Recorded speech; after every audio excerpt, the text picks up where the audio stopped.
and I was blown up by an Iranian bomb. It cut me in half from the left corner of my temple down through my jaw. It took my gunner's legs off. Total devastation. They had kidnapped little kids from neighboring villages and put bullets in their heads and killed them in front of the villagers and said, "We're going to run our bombs out of here." That's who we're making a deal with. Every politician who's involved in this will be held accountable. They will have blood on their hands. Retired Staff Sergeant Robert Bartlett giving a first-hand account of what he's experienced and the atrocities he witnessed at the hands of the Iranians. Sergeant Bartlett's story, sadly, is not uncommon. As it turns out, the Iranians are responsible for the deaths of literally thousands of American soldiers and some grievous injuries. And under no circumstances should we approve the Iranian nuclear deal. That's the sentiment expressed by a new organization, Veterans Against the Deal, and they've embarked on an advertising and information campaign to let America know just how they feel about this proposed agreement. Joining us from Newsmax Washington, the executive director of Veterans Against the Deal and a former senior intelligence officer in Iraq, Michael Pregent. Also joining us, the former U.S. Congressman from Illinois, Michael Patrick Flanagan, who also serves as the president of Flanagan Consulting. The group is called Veterans Against the Deal. Michael Pregent, what do veterans say about this proposed agreement in your videos? Well, thanks for having us. What we're trying to highlight in this with this organization is that this nuke deal provides money, resources, and lifts sanctions against the IRGC, the Quds Force, and Qasem Soleimani, the general that you talked about earlier, responsible for the deaths of Americans. And we don't understand why he's even part of the nuke deal. We're focusing on the non-nuclear concessions the administration made, and we want to make sure Americans know that those concessions should have never been made. They should be out of the deal, and we want congressmen and senators to vote against it based on that.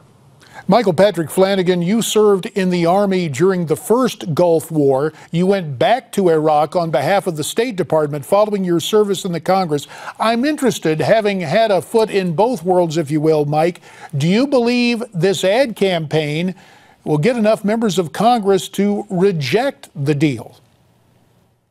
I hope it will. And I'll tell you, guys like Jack Reed, who I served with on the House Judiciary Committee years ago, is now a senator. I don't understand how he could support this deal. He's undecided, but he's leaning toward it. And I think he's trying to be a good Democrat. But there is nothing that will help his reputation or help his state or help this country in this deal. And I hope he can resist bowing to internal pressures of the Democratic Party forcing him to do it. And I think there are a lot of middling senators like that who are thoughtful, intelligent guys who are going to get sucked into party politics trying to support their president in what is an atrocious deal from top to bottom. Gentlemen, Harvard Law professor Alan Dershowitz appeared here on Newsmax TV yesterday discussing this deal with Iran. Let's listen to what he had to say, then we'll get your reaction afterwards. We are now giving Iran hundreds of millions of dollars of money to use in their genocidal attempts to destroy Israel and other countries in the area, to promote terrorism, to kill Americans. You know, it's actually complicity in a crime. The Convention Against Genocide provides that nobody can help or aid genocide. And by giving them that money, we're aiding genocide. We're accessories to terrorism. Michael Pregent, do you agree with what Professor Dershowitz had to say? Definitely. The veterans in this campaign were former intelligence officers, NCOs, and soldiers, former combat arms members, soldiers, NCOs, and officers as well. We know exactly what Iran will do with this money. And when a group, an organization like the Quds Force is set to have its budget doubled or tripled because of the nuke deal, what do you think they're going to do with the money?